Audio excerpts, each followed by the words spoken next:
Good morning. Merry Christmas. I'm so glad you joined me on video today. It's an awesome Christmas morning. It's actually about 10 o'clock, and we already done Christmas as a family this morning and just had a great time opening gifts and sharing with one another. It's just a beautiful time this morning. And so I put off chores a little bit later than normal, and I thought I'd bring you along on this Christmas day. I'm prepping cows, pigs, and sheep for being gone. So I'm going to be gone for a couple of days, and then so I got to make sure everything's ready. So yeah, just want to kind of show you a few things that are on my mind this morning on this Christmas morning. Hey man, we had an awesome day yesterday. Christmas Eve being on Sunday, we always do a candlelight service on Christmas Eve, but yesterday in the morning we did a communion service, and then last night we did our candlelight. And man, it was just such a good day, just kind of kicking off the Christmas holiday and spending time with church family and seeing families and generations come in together. It really was cool. And had a packed house all day yesterday. It was good to get kind of through that and be able to just rest with family. We had some friends come over last night, spent time with my mom and dad yesterday between services, and then just our family this morning. And then we're going to Robin's mom's later today. So as we get ready to head out of town, I want to show you a few things that I've got going on here in preparation, and just some things that are interesting because I'm doing a little bit something different this morning that I haven't been doing. I want you to check it out. So hang with me. So I've delivered a bale of hay. I actually gave the cows a little bit of strip of Stockpile this morning. It's what we've been doing. If you haven't been following the channel, we've been giving Stockpile, and you can see right here is terrible. This is a goat weed. This area is one of the reasons I rolled this hay out right here, because this is just a terrible area. But there's some good grass down on this end of the strip and some really good grass down on that end of the strip that I gave them. The electric wires right there running this way on the field. And so we're just marching across the field every day, and the cows, with a little bit of protein supplement, they're doing pretty good on Stockpile forage, and you can see they're doing well. They really like this hay. I haven't been feeding much hay, very little as a matter of fact, only in situations when I need to leave or something.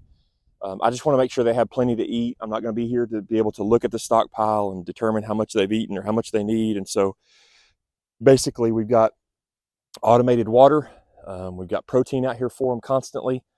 And with being gone, I've prepared the hay. I rolled the hay out. I'm going to spread the hay out in just a minute with a fork. But before I did, look at this calf. People talk about getting calves eating solid food, and I know that baby does mostly milk, but I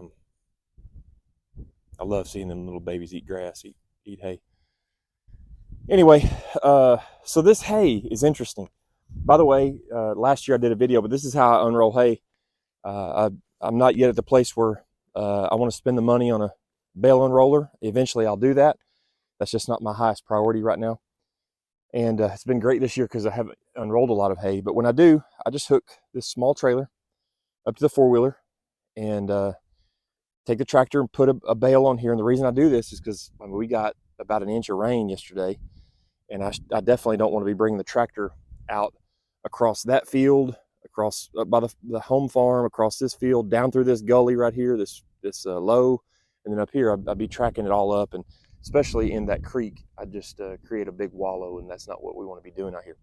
So this leaves a very light track, and we can just take the hay wherever we need, when we need it. And it's just a little bit of manpower. With the tilt, that really helps it, because this trailer just pull the pin, tilt it back, and that helps the hay kind of get going. Now, this is some cheap hay. That's kind of what I wanted to talk to you about today. This is some cheap hay, and so it had a pretty good flat spot on the bottom. It had some places that got really wet. You can see here, a little bit of mold in there. And the outside of it, on the ends, it looks bad. But the cool thing is, this is some pretty stinking good hay on the inside. I talked before about, bought this from someone who purchased it at from a family whose loved one died. I think they were doing an estate sale, and a friend of mine purchased a whole bunch of it that had been sitting for a couple of years. You can see it's got some spots in it, but I mean, that's not, with the whole bale, that's not a whole lot percentage wise of all of this other stuff that they're just going after, and they love it. So I bought these hay around here is going anywhere from $50 to $80 a bale. I bought this hay that didn't look good on the outside for 25 bucks a bale, and you can see the cows absolutely love it. It's some pretty dang good hay. There's not a lot of weeds in it. I'm pretty happy with it, and every time I bring a bale out, they just go after it. The sheep eat it well. And so you can see right here, there were some places that look kind of like that on the outside, but look, it looks like that on the outside, but when you get inside, it's not messed up for the most part. It had some bad spots on the bottoms. This one had a big flat spot on the bottom. It was kind of hard to roll to get going. I'm just saying, don't always judge a bale of hay just by the way it looks on the outside. So what I did, I knew that this could potentially be terrible, right? It could just not be good at all. And I'm not saying that you want to feed this to horses or it's, you know, super high quality hay, but I mean, my cows they're keeping good condition just on the stockpile out here. So when I roll some of this out, it's like easy access to just all they want, and so they don't have to work for it. So they just really go to town on it. And look at this cow patty right here. Just a little bit of protein. They're doing well. I mean, they're doing well. Fuzzing up, starting to get, it's going to be pretty cold the next few days. So start to put on some winter hair.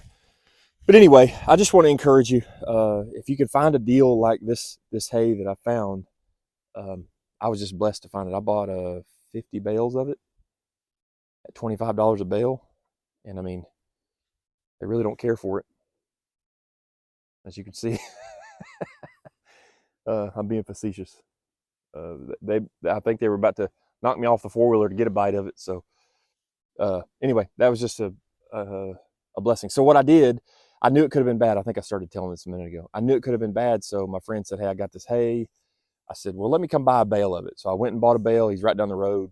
Threw a bale in the truck, brought it home, unrolled it. And that was back when we had some green on the ground. And I could tell when I unrolled it that it had a good smell. It looked bad on the outside, but inside it was great. And then they really went to town on it. So I said, dude, I'll buy 50 bales from you. So that kind of rounded our hay out for the year, even though we're not feeding a whole lot of hay yet. Hopefully we can make it to February. I'm believing that we can. On mostly stockpile and doing a little bit of hay. So this cow right here, she's a big old cow, and she's losing some condition this winter. It takes a lot to keep a cow like that, to keep her condition up. And she's pretty efficient, but she's always a good mom. She always loses in the winter. That's what most cows do, right? It's kind of the cycle God put them on. Lose down in the winter, build up in the summer. That's why we want a calf. This is an ideal time to have babies like this.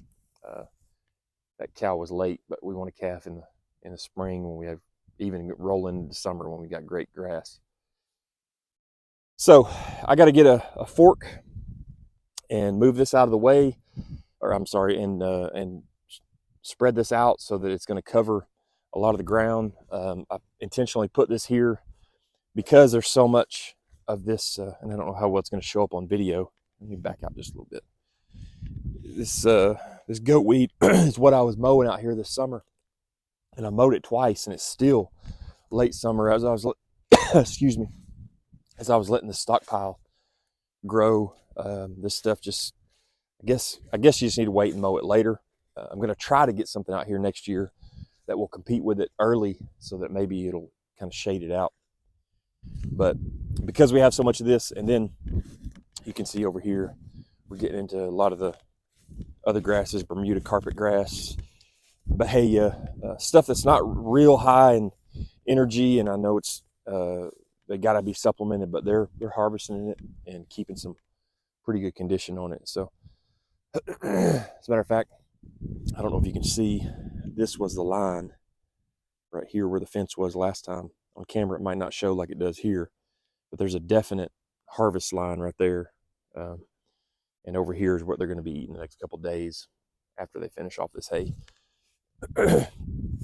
Truth be told, they'll they'll really go after the hay first, and then after they've picked around on it and got it pretty much down and stomped on it, defecated on it, peed on it, then they'll go after that stuff.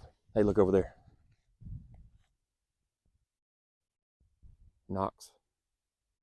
I don't know, when I come out to the cows, he does that every morning. The sheep are up here by the house. Oh, he's carrying something. He might have found a deer carcass or something. He's got something in his mouth. Anyway, he comes down here every day. There's a green field, a food plot right over here across the fence right there. It's a pretty big wheat field that they've planted on the backside, I think to control erosion. I don't think anybody's hunting it, but there's constantly deer in it. And he likes to run those off. Not great for the deer hunting, but it's kind of what he does. Last night he was so fired up. It was raining and the sheep were up close to the house, and man, he just was going to town. I kept going out on the porch because I thought maybe he'll calm down. I mean, I could see him out. He wasn't too far from the house, so I could kind of see him. He was moving back and forth and barking. He was really fired up about something being out there. So everybody's doing good this morning, so I guess he did his job. Kept whatever it was at bay. So yeah, Christmas Day, got some rain yesterday. It's about 40 degrees here in central Arkansas, and it's got a pretty stiff wind today. I saw it was 18 to 27 mile per hour, so it feels a little cooler than it actually is.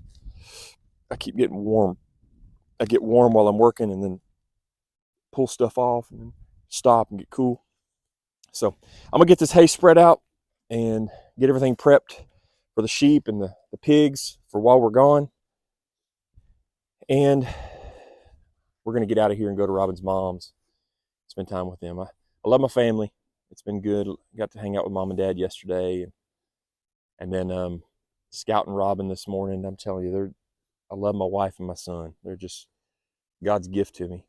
And then we're going to Robin's mom's today, and we're gonna get to spend time with her sister and my brother-in-law and their two girls and Robin's mom, and just do Christmas with them. So that's gonna be a great time too. So hey, I hope you're having a great Christmas. Merry Christmas to you during this season. Don't forget that gifts are great, presents are good, but the presence of God is what it's all about. He came and he dwelt among us. He came and put skin on to be with us. You know what that says to me? He's not a distant God. He wants to be close. And I'm grateful for that today. Merry Christmas. God bless you guys. We'll see you on the next one.